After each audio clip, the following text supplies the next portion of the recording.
ওই কবিরাজ, আমার শরীর এমন হইল কেমনে? তোর তো পা বুড়ির আসল লাগছো। এইটা ভালো কর্ম কিভাবে? এইটা ভালো করতে পা বুড়িকেই লাগবে। কই পামু ওই পাবুড়িকে?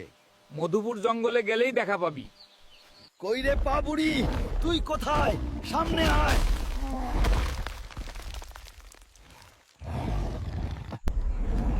কিরে হালকা, কি হয়েছে?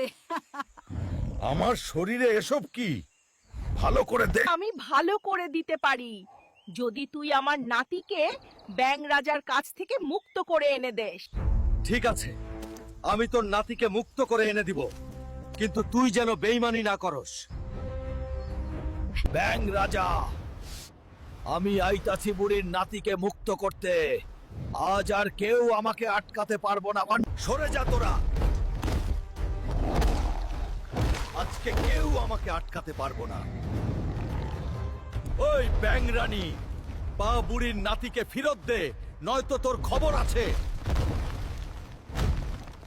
তোর এত বড় সাহস আমার রাজ্যে এসে আমাকেই হুমকি দেস? বন্ধুরা, তারপর কি হয় সেইটা দেখতে সোলাইমান পেজটি ফলো করে দাও।